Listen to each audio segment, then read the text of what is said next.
Kaunti itiganite ica ikuhi ikoretwo ikiandikithia namba nene ya arwaru thutha wacio gukorwo ciotete kung'ethanira na murimu wa COVID-19 undu uria utumurite ciuria nyingi kuria gucungiriirie ataramu gutumwo kaunti-ini ya Mombasa na kaunti-ini ya Turukana.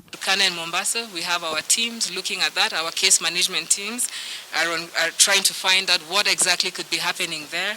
We are linking up with the county teams as well to find out, could it be a situation where there was a super spreader event? I'm sure you've seen in different countries where people have either gone to church or people have had a certain form of event that has led to an increase or a surge. And so teams are looking to investigate, and we have our eyes on that situation as it evolves. Ihinda-ini ria ciumia igiri hituku bururi ukoretwo ukiandikithia namba nini ya arwaru ukionekana tatuotete kung'ethanira na murimu uyu indi gicunji kia uria murimu uyu uragwatanio guku bururi-ini gitire kiracoka thi wa gicunji gia 5% ari gicunji kiria kirarorwo gutua itua ria kana bururi-ini hotete kung'ethanira na murimu wa COVID-19. Yesterday our positivity rate was 6.1, so again that takes us to the drawing board.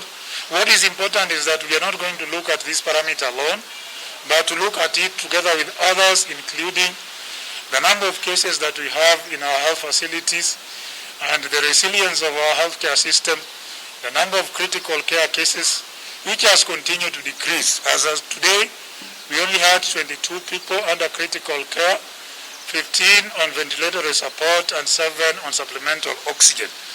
And remember, at a point when, especially when we are approaching or at our peak, we are reporting more than 60-70 people under critical care. You have also seen that today we have less than 500 people in institutional care for COVID-19. Hari ithimi 1,081 irithimitwo idini ria mathaa 24 andu 48 ni umonekanite na murimu wa COVID-19 umuthi. Kaunti ya Mombasa igitongoria iria kwa ihinda iraya ikoretwo ikiandikithia arwaru anini ya murimu wa COVID-19 indi namba ya arwaru guku bururi-ini ikirugamira arwaru 36,205. All are Kenyans. In terms of the agenda, we have 31 being male, 17 being female. The youngest is a 12-year-old child, while the oldest is 75. Ministry ni yugite ni gukana mitaratara meru ya uthimani wa murimu uyu wa COVID-19 guku bururi-ini kurumirira murimu uyu rurathie na mbere na kugwatanio. Is there a need to focus on testing asymptomatic people?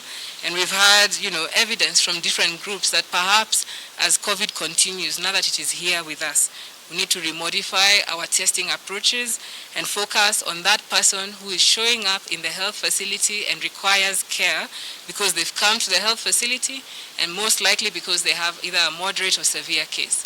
What that means is that it may be about time we have a conversation on, do we test each and every one of us who are walking around and who are asymptomatic? WHO is working together with other development partners through what we call accelerated COVID-19 tools.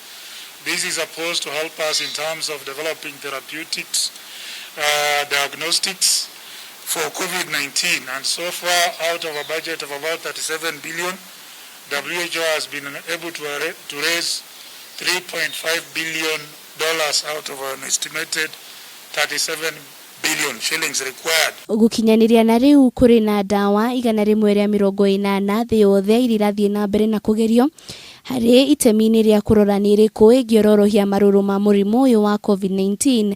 Akenya magithie na mbere na kuririkanio ni wigiririki waku gutigirira ni wethaitira kumana na kunyitwo ni murimu uyu. MOH maintains that our protocols stand. When you're in a gathering, ensure you have your mask on. But most importantly, nobody forces you to be in that gathering. Nobody forces you to be able to congregate into a group. Remember, personal responsibility is absolutely crucial. Girifotera Kameme TV, Retorakoni Wajiro wa Foro.